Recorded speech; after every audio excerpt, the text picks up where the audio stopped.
Thank you for tuning in to Gamer Chat this week. I'm Cab XYZ. Joining me today is Chris Killmeister and Soundman, and we're going to be talking everything Battlefield 3. We're going to be covering the PC, the 360, the Frostbite 2 engine, and if multiplayer-centric games even need single player anymore because Battlefield 3 was half-baked and Call of Duty 3 came out this week and is like the past two Call of Duty games, about 4 hours long and just full of explosions with shooting thrown in here and there. But to get to it first, I want to cover the PC version. Sawman, you played the PC version. Tell us your thoughts. For the most part, I like the PC version. Again, as I've stated before, I do not like Origin. I think they should have just gone with the standard app launch style game, but they didn't. So, for what Origin does, it's fairly easy to launch the single player once you log in your account. To play multiplayer, once you join your platoon and find servers you like to play on, it's relatively easy once you learn their system. Um, the game looks fantastic. It is probably one of the prettiest games I've ever seen, outside of maybe Crisis. The destruction looks good. The if you have a good PC to run it, it looks great, amazing even. That being said, it does take a bit of a system to run it, even at high settings. I'm running a Radeon 5870, 8 gigs of RAM, AMD quad core, and I cannot run it on max settings. This game is pushing the hardware limits, so if you don't have a decent PC to start with, and I would say probably the GTX 480 for NVIDIA users or the 5870 for PC users, you're not going to get your money's worth. 64 player battles are intense and amazing. Um, that being said, the maps are huge, so you don't get caught in these like quarter crossfire fights that you might get caught in when you're in like Modern Warfare. Have you played any of the single player at all? And if so, what have been your thoughts? I have played a little bit of the single player. I'll be honest, I didn't get to finish it yet. Um, I did enjoy it personally. I think single player is a lot of fun for this game. But then again, I'm a sucker for a story, so.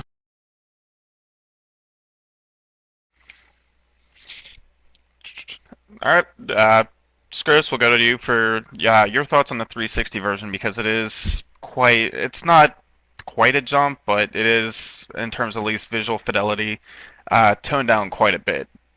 What's your thoughts on the 360 version? 360 version. First off, I'll start off with the single player. It does look nice. It looks really good. The Xbox, it does chug on occasion. There was one particular spot that there for no reason it literally went down to like 2 frames a minute and then spiked back up to where it should have been. But it does look really good. Obviously, not as nice as the PC version, but the game can be very scripted from a gaming point. There's a lot of quick time events which kind of upset me. I think they could have. It seems like Dice is hooked on quick time events and cutscenes in the worst possible spots. But the story's so far so good. I haven't finished it all the way, but I don't know. There's some areas that are just they're yawn worthy, which kind of upsets me. And they could have put more to the story at times.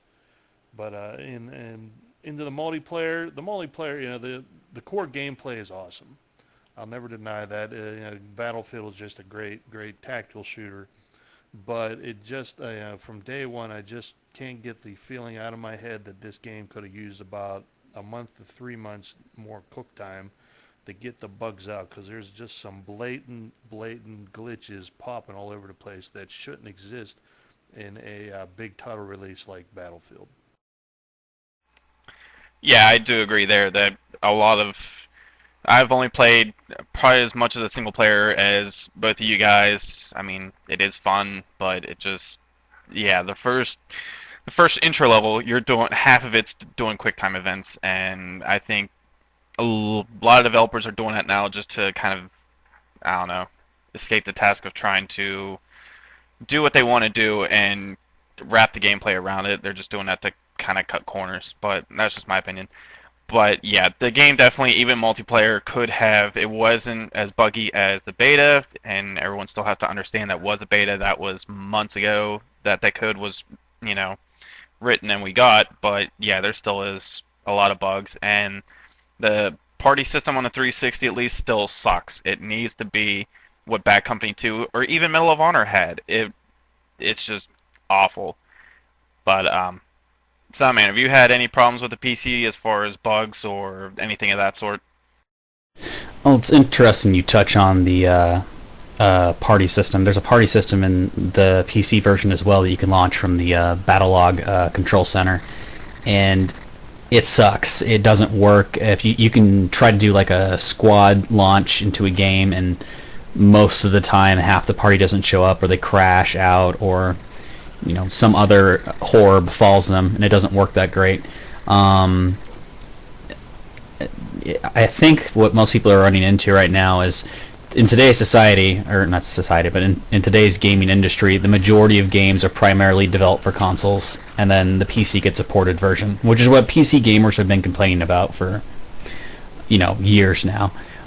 This is a case where it was the other way around, where it was primarily released for the PC, and then I would probably say ported to the console as an afterthought.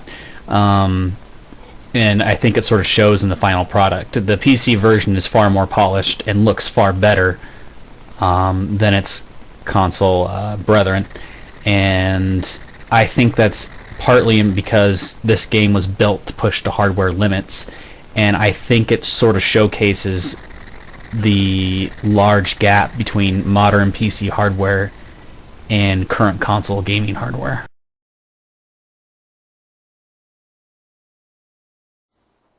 Yeah, I agree with that. It does seem to they really wanted to push the envelope on what a game could showcase on a PC and then also on the consoles, but they may have gone too far. I don't know.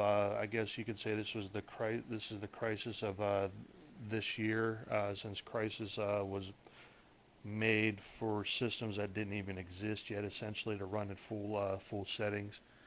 But some more things, some more thoughts on the single player that I have to say them because they just really annoyed me. Not that I'm saying that this game is bad. I love Battlefield. It's good, but the single player is good, but not great. But there's random things like you had to stealth kill somebody. I didn't walk fast enough, so I just dropped over dead. There was no indication why. It just apparently I just didn't walk fast enough. I don't know, but there's been several issues of that while playing through that. Shooting at people, and because it's a scripted event, you cannot kill them because they're part of the script. I don't know. They needed to look at things like that a little more. I don't know if I'm nitpicking or not. You guys could comment on my nitpicking if you want, but that's just me. No, I totally agree with your nitpicking on stuff like that. It seems like Battlefield went more into a Call of Duty type sense. I'm not trying to bash on Call of Duty. I'm trying to refrain from doing that as much as possible. But their single players are very, very scripted. Ever since at least Modern Warfare 4, or the first Modern Warfare, Call of Duty 4, they become very scripted. You went down this single path. You were on a rail on a flying cart going 100 miles an hour, and you hit the end. That was the end of it. And it feels like Battlefield tried copying that. And to an extent, I feel cheated because Bad Company 1 had this huge open maps like the single player is, and it doesn't give me a sense of freedom as like the multiplayer does. I mean, the multiplayer is sitting on these huge maps, but yet the single player is forced through to be a corridor shooter, and I totally agree with you. I feel disappointed by that. I should note that having played the previous Battlefield games, or DICE's previous games like Battlefield 2 and Battlefield 1942, Battlefield Vietnam, all of those, Battlefield Bad Company was the first game they actually tried to make a single player in. They've never been notorious for making single player games. I think this is just their way of pushing that in so it's there, and not necessarily because they have to. But they seem like they've gotten progressively worse. It's just because Bad Company 1 was good, Bad Company 2 was more like Call of Duty, and now Battlefield 3, almost you could say it is Call of Duty minus, Battlefield blows up, has destructible environments, and in my opinion looks better. But Scourge, you were gonna say? Yeah, I was just going to say, yeah, I agree. I think they've just been going as far as the story, the openness of the story, with the last three Battlefields. I'm talking about the last three releases, not the Battlefield 2. Obviously, that didn't have a single player, but Bad Company 1, it was very wide open, and you could move around freely. It was almost like a sandbox game, but it wasn't. It was still scripted, but you weren't like forced into this valley where you could only move forward, and then you shoot this and then walk to the next engagement and shoot that, rinse, repeat. And Bad Company 2 started to show a lot more of that. I felt like it was very claustrophobic. It was good, but it didn't have that feeling to Bad Company 1. And then now they're doing that also with this game. I mean, they're trying to open things up a little more, but if you try to shoot something that's part of the game, then it won't let you, and that just annoys me. If I'm shooting something, it should die. If it's part of the game, then there should be a reason why the gun can't fire or something. So I think as far maybe the storytelling, I know they had a ex combat veteran write some of these stories, so I'm not going to blame his part of it, but they're translating it into an actual game. Maybe they need to work on that. Well, in all truthfulness, touching on, sort of trying to call in the Call of Duty crowd, the game is trying to compete. I mean, the single player Call of Duty has a single player. To compete with them, even though they are somewhat different games, they have to have a single player. And they have tried to pull in some of the Call of Duty fan base simply because they've put in some team deathmatch and the standard stuff that most of the Call of Duty players play, at least that I've seen, has been primarily team deathmatch, and they've tried to cater to that by putting in shrunk down versions of their maps that are more of a rat race feel than a large tactical feel, and in those you can just go around, shoot people real quick for 10 minutes, and then be done.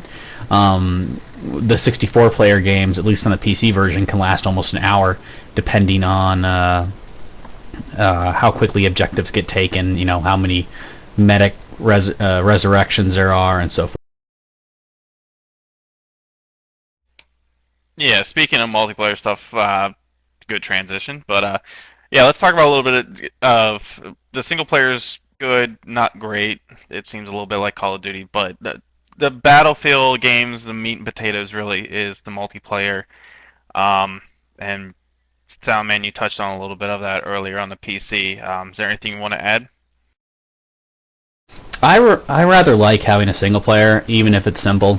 I tend to play games with a different viewpoint than most people. Is I just want to see the story. It can be tried and true, as long as it isn't Yui Bowl bad.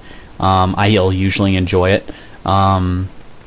But even if I'm paying $60 for a game or $50 on the PC, well, $60 in this case, I want a single player story because in the end of the day, I get sort of bored with multiplayer, and that's just my personal taste in games.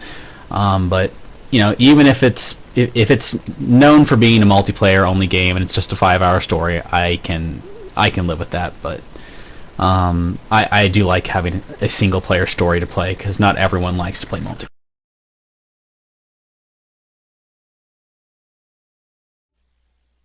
Yeah, I agree to that to an extent, though. But if it's something as far as Battlefield is Bad Company 2, I never finished a single player. I played maybe an hour or two of it, and then that was it. And I played the multiplayer for hours on end, days. I mean, we played it up until I think Medal of Honor came out, was whenever we switched over to something different. But it just I feel like even if Battlefield 3 was just multiplayer, I never got a single player disc since the 360's on 2. Like if they just would have popped in, here you can pay $50, take the multiplayer, and you'll get your map packs and whatnot for free.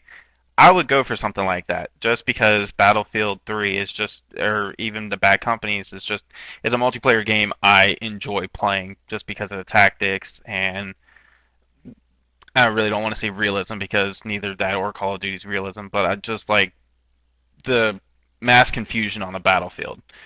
Personally, I love having, every random event that could possibly happen, and it just it gets the blood pumping. But I would rather have like maybe pay $10 less for get the single player and just go straight for a multiplayer package. In terms of that, now something like Space Marine we talked about before when we were talking about licensed games. That's something that's I would pay the single player for, maybe not so much the multiplayer because it's only half baked.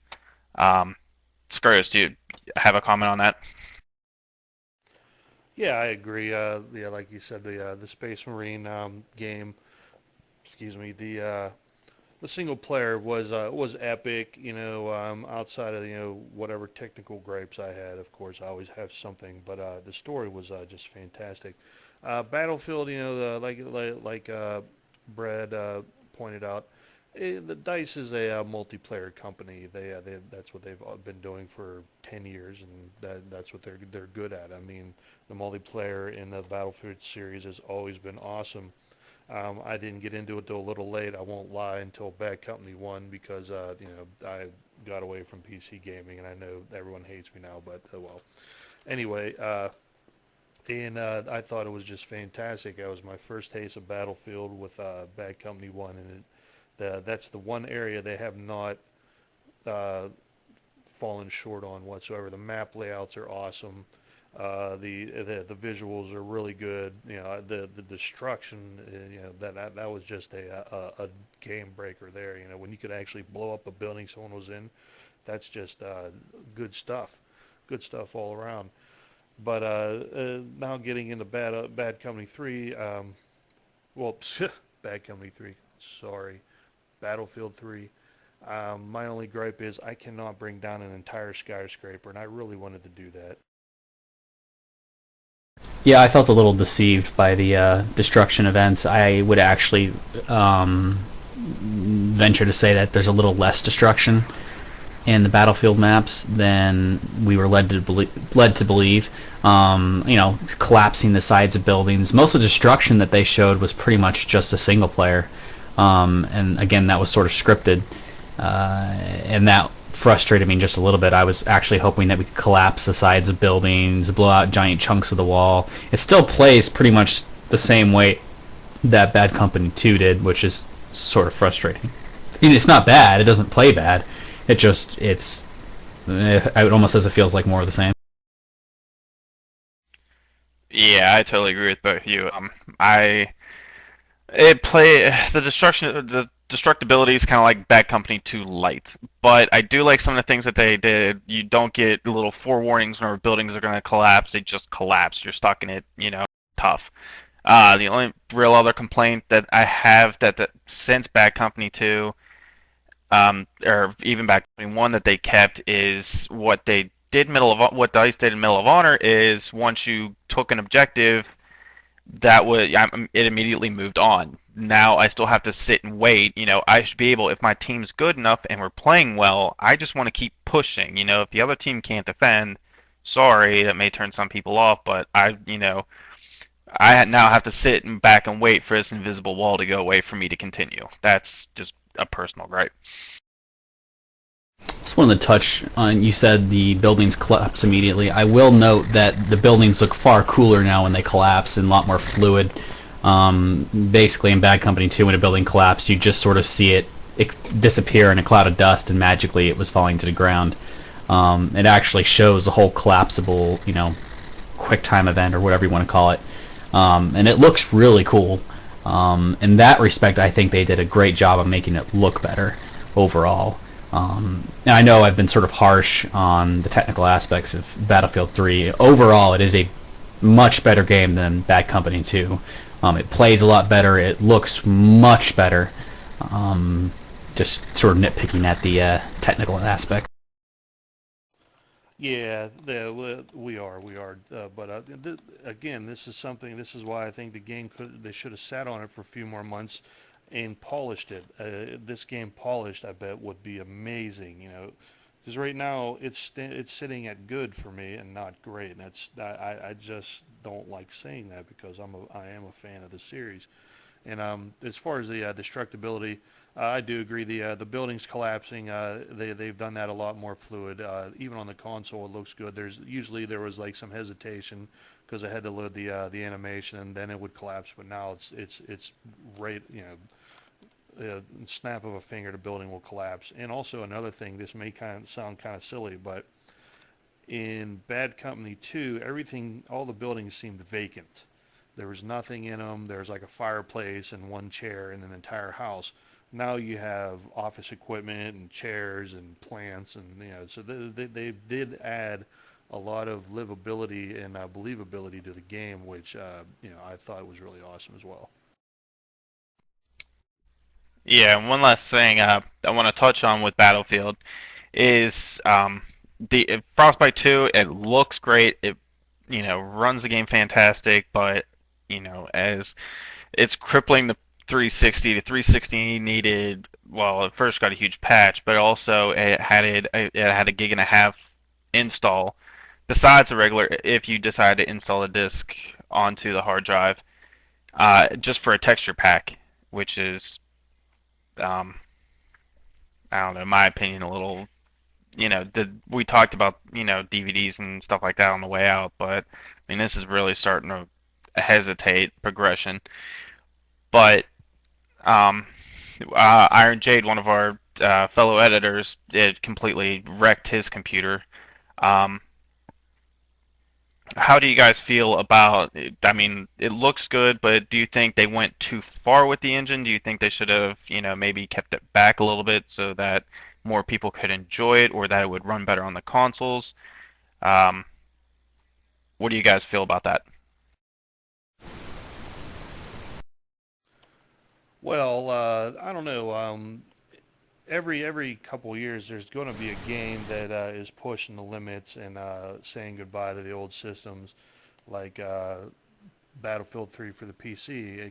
It won't run on XP. You have to have Windows 7. I don't even think it can run on Vista, which isn't a bad thing because Vista, well, it blows.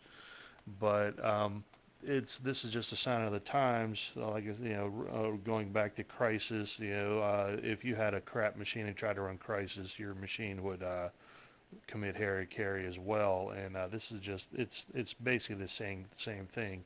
And Battlefield isn't the only game doing that, but there's so much different hardware out there that you can't appease every piece of hardware that's still in use. It's just not possible.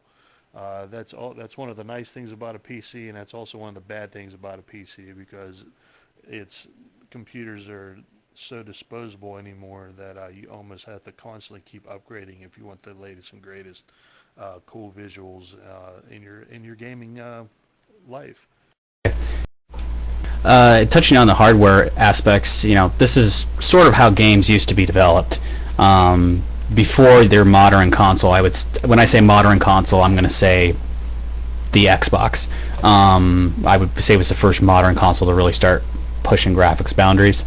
Before that time, most games were developed at this kind of pace where you bought the game and you could probably run on high settings for the time, maybe medium high, but you never could really max it unless you had bleeding edge hardware.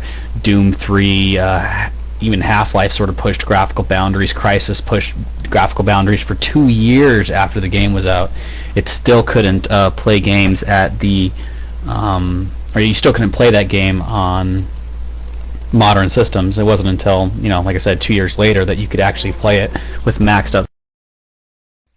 Yeah, and I totally agree with your point. That sometimes I understand that the 360 is 6 years old. It's going on almost 7 now, and I mean it's time for new hardware. But at the same time, EA was trying to push so hard to beat Call of Duty. That's why the game got pushed up the way it did. And we're a month or two, as Scrurs mentioned, we're about a month or two away from the game actually being good. Maybe we'll get a patch here soon to make it great to where it should be. Not saying that it's not great now and that you shouldn't go out and spend your money on it, but it is something that it seems more as a work in progress than a finished product. And I don't know. I feel that maybe they should have just fine tuned, maybe made Frostbite 1.5 instead of pushing for all the next gen stuff. But I mean, if this game would have came out on the Xbox 720 or whatever the next console's going to be, I mean, it would probably look and run just as fantastic on a PC. Scrooge, do you have any last comments? Yeah, I'm not so sure I agree with what you're saying. Maybe a little backward compatibility instead of just throwing everything that's within a year old out the window. But maybe catering a little more to the older system crowd, but not necessarily throwing away trying to push the levels of tech. Because that's one of the again, I'll reiterate, that's one of the big deals about getting a PC is because you can have the coolest graphics as opposed to a console, which you're locked in at one specific graphics set.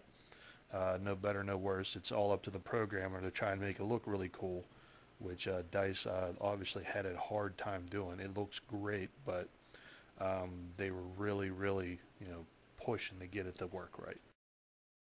Test, test. You're back. Okay, yeah. DICE did try to push the limits with this game, and that's exactly what they did. And I know they're going to get a lot of backlash because one of the things, the console gamers were complaining about was that their system didn't look as good as the PC, and there's obvious reasons for that. Many developers have stated that the modern gaming PC, an average gaming PC, is 10 to 15 times faster than your average console. And that's just your mid-range PCs. I mean, when you're talking, SLI or Crossfire, you're talking 20 times or more faster. If you spend the money, you can have a PC that's ridiculous fast and will play any modern game in games to come.